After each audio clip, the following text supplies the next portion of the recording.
Okay, this is just a quick one. I'm going to put this thing back on this thing.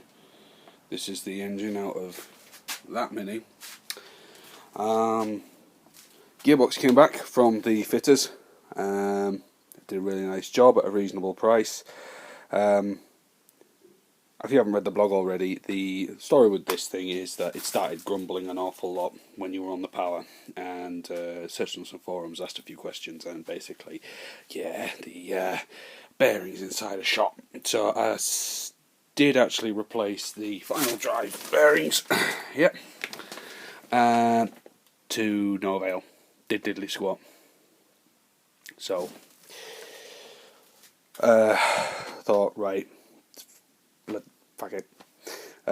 Bearing kit's 120 quid. This place quoted me a very reasonable price for price of labour, and I thought, go for it. And yeah, came back really good job, really quickly as well. So thanks very much, guys. Who are they? Yeah, oh yeah, Top Gear Transmissions, just outside of Bradford. Give them a look. Anyway, I thought this thing encompasses both my passions: electricity and electronics and motors. And this is basically just going to show you how a starter motor actually works. So, got a power source here. Yep, that's the battery out of it. And basically, a starter motor consists of the motor itself, this massive thing, and this cog is connected to obviously the rotor of the motor. So when you start the car, that spins. However, that's not the whole. That's not the whole picture. What else there is this solenoid. This solenoid acts as a relay and also moves this cog out so that it can engage with the flywheel. Now, for those who don't know what a flywheel is what's inside this engine. Oh, you won't be able to see, it's too dark. But anyway, flywheel sits behind the clutch, and is a big lump of metal. It's really heavy, and is designed to take all the lumpiness out of the engine, because an engine without a flywheel just goes tuk tuk tuk tuk tuk tuk tuk. With a flywheel, there's a bit of momentum with it, so between strokes it's still moving. Anyway, by the by. So, what I'm going to do is I'm going to first show you the motor turning. So here you go. Ooh, sparky, sparky. Woo! Jump leads are out the landy, but if we engage, there we go.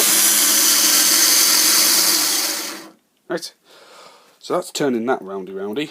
So then if I clip that onto the other end, now this is the feed in for the solenoid.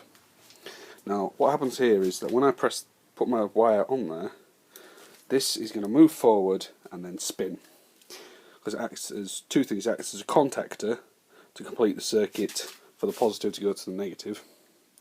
Negative's bolted to the clamp, and I've got it clamped in the vise pretty tight, so there's a pretty good one there. So as I say, it's a contactor for current to complete the circuit between positive and negative and go through the motor, and also to move the cog forward. So just go like this. Ooh, hello. There. That's interesting. But yeah, that demonstrates exactly what's happening there. If I could do it now. There we go. It's a bit Heath Robinson, not exactly the best thing, and I don't think this cable's rated for the... But that's a heck of a lot of juice. Yeah, sorry, I just couldn't resist figuring out how much current the solenoid took, so I hooked it up to an ammeter. So here we go. Ooh, nice little flare there. Peaked at about 4. There you go. Peaked at 4.2 amps. You saw it.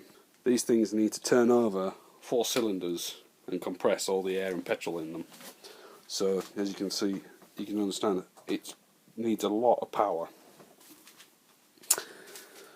So obviously when your engine's started, you don't want this motor connected to your flywheel anymore. So hence when you move this key into the...